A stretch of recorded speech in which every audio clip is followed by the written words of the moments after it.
नमस्कार विद्यार्थी मित्रांनो, बघा पदवीधारक झालेल्या विद्यार्थी आणि विद्यार्थिनींसाठी अतिशय आनंदाची गोष्ट आहे, कारण की तुम्हाला मुंबई उच्च न्यायालय तसेच अंतर्गत खंडपीठ जे आहेत याच्यामध्ये नोकरीची सुवर्ण संधी आलेली आहे।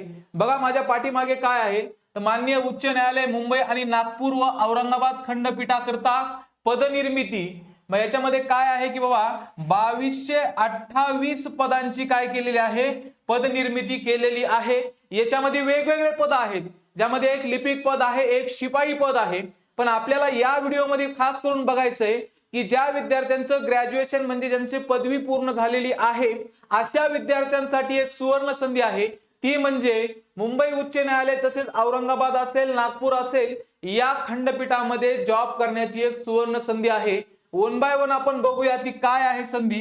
बघा इथं काय दिलेले प्रस्तावनेमध्ये त्यांनी मनुष्यबळाच्या कमतरतेमुळे न्यायालयीन कामकाजात अडथळा निर्माण होत असल्याचे माननीय उच्च न्यायालयाच्या निदर्शनास आल्याने आवश्यक मनुष्यबळाबाबतचा अहवाल सादर करण्याचे आदेश माननीय उच्च न्यायालयाने उक्त संदर्भ 2 क्रमांकामध्ये नमूद याचिकांमध्ये दिनांक 22/10/2024 रोजी न्यायालय प्रशासनास दिले होते। म्हणजे सध्या न्यायालयीन कामकाजामध्ये थोडा अडथळा निर्माण होतोय, त्याच्यामुळे आपल्याला पद निर्मिती करायला पाहिजे आणि त्यांची भरती करायला पाहिजे असे एक न्यायालयाचं म्हणणं आहे। माननीय न्यायालयात सादर अहवालाच्या अनुषंगाने माननीय उच्च न्यायालय मुंबई मूळ व अपील शाखा म्हणजे कोल्हापूरला जे आता नव्याने झाले ते आणि औरंगाबाद व नागपूर खंडपीठाकरिता गट अ ते ड संवर्गात अतिरिक्त पदांची आवश्यकता असल्याचे माननीय न्यायालयास दिसून आलेले आहे।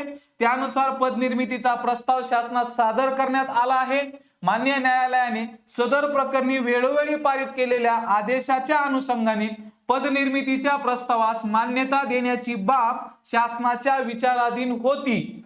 त्यानुसार सदर प्रस्ताव उपसमिती, उच्चस्तरीय सचिव समिती तसेच माननीय मंत्रिमंडळापुढे विचारार्थ सादर करण्यात आला होता। सदर बैठकीतील निर्णयानुसार पुढील प्रमाणे निर्णय घेण्यात येत आहे। मग आता हा निर्णय काय घेण्यात आला, तर याच्यामध्ये बघा तब्बल 2228 पदे निर्माण करण्यास व त्या अनुषंगाने येणाऱ्या खर्चास या अन्वये मान्यता देण्यात येत आहे। म्हणजे टोटल पद किती आहेत, इथे कुठं कुठं पद असणार आहे तुमचे, माननीय उच्च न्यायालय मुंबई मूळ, ठीक आहे, तसेच अपील शाखा म्हणजे जी आता कोल्हापूरला झालेली आहे, ठीक आहे, तसेच नागपूर व औरंगाबाद म्हणजे आताच छत्रपती संभाजीनगर खंडपीठाकरिता गट अ ते ड संवर्गात टोटल पद किती आहेत, टोटल पद आहेत 2228। आता याच्यामध्ये प्रत्येकाला जी काही शैक्षणिक पात्रता आहे ती वेगवेगळी, काही पदांना याच्यामध्ये अनुभव आहे, काही पद खास महिलांसाठी आहेत। आपण या व्हिडिओमध्ये बघणार आहोत की ज्या विद्यार्थी विद्यार्थिनीचं ग्रॅज्युएशन अर्थात पदवीचं शिक्षण पूर्ण झालेलं आहे त्यांना कोणत्या पदासाठी संधी आहे, तर ते पद बघा। आता इथं तुम्हाला दिले की पद निर्मितीचा तपशील दिलेला आहे। याच्यामध्ये बघा आता हे पद आहे लिपिक। कोणतं पद आहे तुम्हाला, लिपिक जे पद आहे हे पद आहे ज्याच्यासाठी तुमची शैक्षणिक पात्रता लागते, तुमचं ग्रॅज्युएशन कंप्लीट असलं पाहिजे। आणि याला वेतन श्रेणी बघा किती आहे, 29,200 ते तब्बल 92,300, म्हणजे अतिशय गलेलट्ट पगार आहे। ठीक आहे, किती आहे, 29,200 ते 92,300। मग आता मूळ शाखा जी आहे मुंबईची तिथं आहेत 167 पद, ठीक आहे। मग जी अपील शाखा आहे कोल्हापूरची तिथं आहेत 296 जागा। औरंगाबाद अर्थात छत्रपती संभाजीनगर खंडपीठामध्ये आहेत 205 जागा आणि नागपूर खंडपीठामध्ये आहेत 83 जागा। अशा या 4 ठिकाणी एकूण जागा आहेत तुम्हाला 735, म्हणजे अतिशय चांगल्या जागा आहेत। बाकी भरपूर सारे पद आहेत, 2228 जे पद आहेत त्यातले जर बघितलं आपण तर जवळजवळ 7-21 म्हणजे तुम्ही विचार करा, जवळजवळ 30-32% पद फक्त हे त्या जागा आहेत, ह्या फक्त या लिपिक पदाच्या जागा आहेत। आणि ज्याला तुमची शैक्षणिक पात्रता काय असणार आहे, फक्त तुमची पदवी, मग कोणतीही पदवी असो, 3 वर्षाची असेल किंवा 4 वर्षाची असेल, तो प्रत्येक विद्यार्थी विद्यार्थिनी या पदासाठी अप्लाय करू शकतो। परत एकदा बघू आपण, मूळ शाखेला 167, अपिलीय शाखेला 280, औरंगाबाद खंडपीठाला 205, नागपूर खंडपीठाला 83, अशा एकूण जागा आहेत 735. मग आता आपल्याला बघायचंय की बाबा यासाठी तुम्हाला अभ्यासक्रम काय काय लागणार आहे, त्या अभ्यासक्रमाची डिफिकल्टी लेवल काय असणार आहे, कोणत्या कोणत्या विषयांचा तुम्हाला काय करायचा आहे, अभ्यास करायचा आहे, हे जर आपण बघू. याच्यामध्ये तुम्हाला प्रामुख्याने विषय कोणते कोणते असणार आहेत. एक आहे तुम्हाला इंग्लिश सब्जेक्ट, ठीक आहे. नंतर आहे मराठी, ओके. नंतर आहे तुम्हाला मॅथ्स आणि रिझनिंग, ठीक आहे. मॅथ्स आणि काय आहे, रिझनिंग आहे, म्हणजे गणित आणि बुद्धिमत्ता. आणि एक आहे चौथा जीके जीएस. हे 4 विषय आहेत. या 4 विषयांचा तुम्हाला अभ्यास करायचा आहे. आता तुम्ही नीट जर ऑब्झर्व केलं तर जवळजवळ सगळ्या सरळ सेवा एक्झाम साठी English, Marathi, math, reasoning, GK GS हेच कॉमन सब्जेक्ट असतात. फक्त होतं काय, काही एक्झाम मध्ये डिफिकल्टी लेवल थोडी जास्त असते, काही एक्झाम मध्ये थोडी मीडियम लेवलला असते, तर काही एक्झाम मध्ये कशी असते ते इझी लेवलची असते. मात्र हे 4 विषय असे आहेत की या 4 विषयांचं जर तुम्ही प्रिपरेशन केलं तर तुम्ही नंबर ऑफ एक्झाम देऊ शकता. मी हे तुम्हाला का सांगतोय, कारण की याच्या अगोदर तुम्ही ज्या काही सरळ सेवा एक्झामची तयारी करत आलेला असाल तर तुम्ही इंग्लिशचं प्रिपरेशन थोडं बहुत केलेलंच असतंय, मराठीचं केलेलं असतंय, तुम्ही मॅथ्स रिझनिंगचं केलेलं असतंय आणि तुम्ही जीके जीएस बी वाचलेलं असतंय. म्हणजे तुम्हाला जर याच्या अगोदर पासून तुम्ही एक्झाम देत आलेला असाल तर तुम्हाला जास्त काही वेगळं करण्याची आवश्यकता पडणार नाहीये. फक्त तुम्हाला कोर्टाच्या अनुषंगाने परत एकदा व्यवस्थित अभ्यास करण्याची गरज आहे की कोर्ट कोणते कोणते टॉपिक विचारू शकते, किंवा आतापर्यंतच्या ज्या काही एक्झाम झालेल्या, जिल्हा न्यायालय असेल किंवा बॉम्बे हायकोर्टची एक्झाम, याचा आपल्याला अनालिसिस करून त्यानुसार आपल्याला काय करायचं आहे, पुढे चालून अभ्यास करायचा आहे.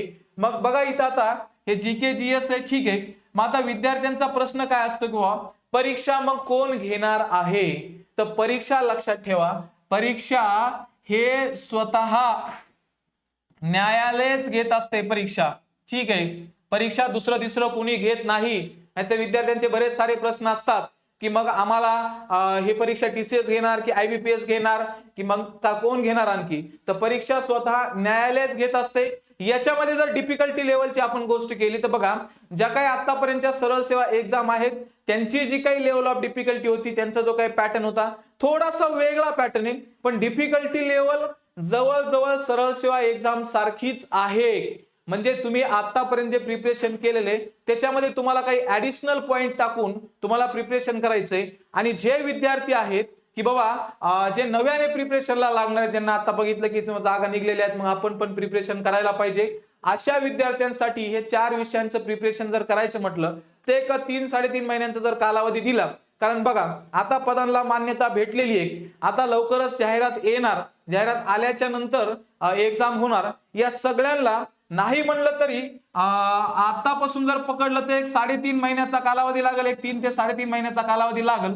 मग या 3 ते 3.5 महिन्यांमध्ये आपल्याला मराठी, गणित, बुद्धिमत्ता, इंग्लिश आणि जीके जीएस या 4 विषयांचं काय करायचं आहे, प्रिपरेशन करायचं आहे. मग आता तुमच्या लक्षात आली असेल गोष्ट, मग तुम्हाला आता मी सांगतो की तुम्हाला जर या सगळ्यांचं प्रिपरेशन करायचंय याच्यासाठी आपण एक व्यवस्थित पद्धतीची अशी बॅच तयार केलेली आहे, ज्या बॅच मध्ये तुम्हाला या सगळ्या विषयांचं आपण व्यवस्थित पद्धतीने काय करणार आहोत, प्रिपरेशन करून घेणार आहोत. कारण की याच्या पूर्वीचा न्यायालय भरतीचा आमचा जो काही अनुभव आहे, म्हणजे जिल्हा न्यायालय भरती असेल किंवा बॉम्बे हायकोर्टची भरती असेल, बॉम्बे हायकोर्टच्या भरतीमध्ये विद्यार्थ्यांनी अनुभव घेतलेला आहे की आम्ही ज्या पॅटर्न नुसार शिकवलं होतं विद्यार्थ्यांना, अगदी हुबेहूब तसाच पॅटर्न एक्झाम मध्ये आलेला होता.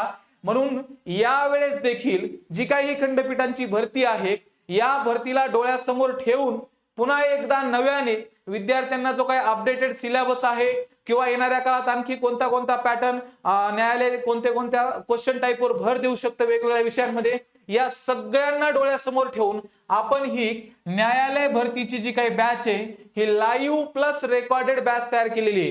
ही लाईव्ह प्लस रेकॉर्डेड बॅच तयार करण्याचं कारण काय, कारण की तुम्हाला इथून पुढच्या 3-3.5 महिन्यांमध्ये आपल्याला व्यवस्थित पद्धतीने प्रिपरेशन करायचंय. जेवढे क्वेश्चन टाइप आतापर्यंत आलेले आहेत किंवा आणखी काही विचारू शकतात, या सगळ्याच्या अनुषंगाने आपल्याला काय करायचंय, या बॅच मध्ये तयारी करायची. तुम्हाला एकच करायचंय, विश्व मराठी ऍप नंबर 2 तुम्हाला डाउनलोड करायचंय. तिथं जिल्हा न्यायालय भरतीचे एक फोल्डर मिळेल, त्या फोल्डर मध्ये ही न्यायालय भरतीची लाईव्ह प्लस रेकॉर्डेड बॅच आहे आणि या बॅचची प्राइस आहे 999, फक्त 999 रुपये, आणि तीही पहिल्या 200 विद्यार्थ्यांसाठी. त्यामुळे लवकरात लवकर काय करा, बॅच परचेस करा आणि आमच्या बरोबर तयारी सुरू करून तुमचं जे काही एक्झाम मधील यश आहे ते यश निश्चित करा.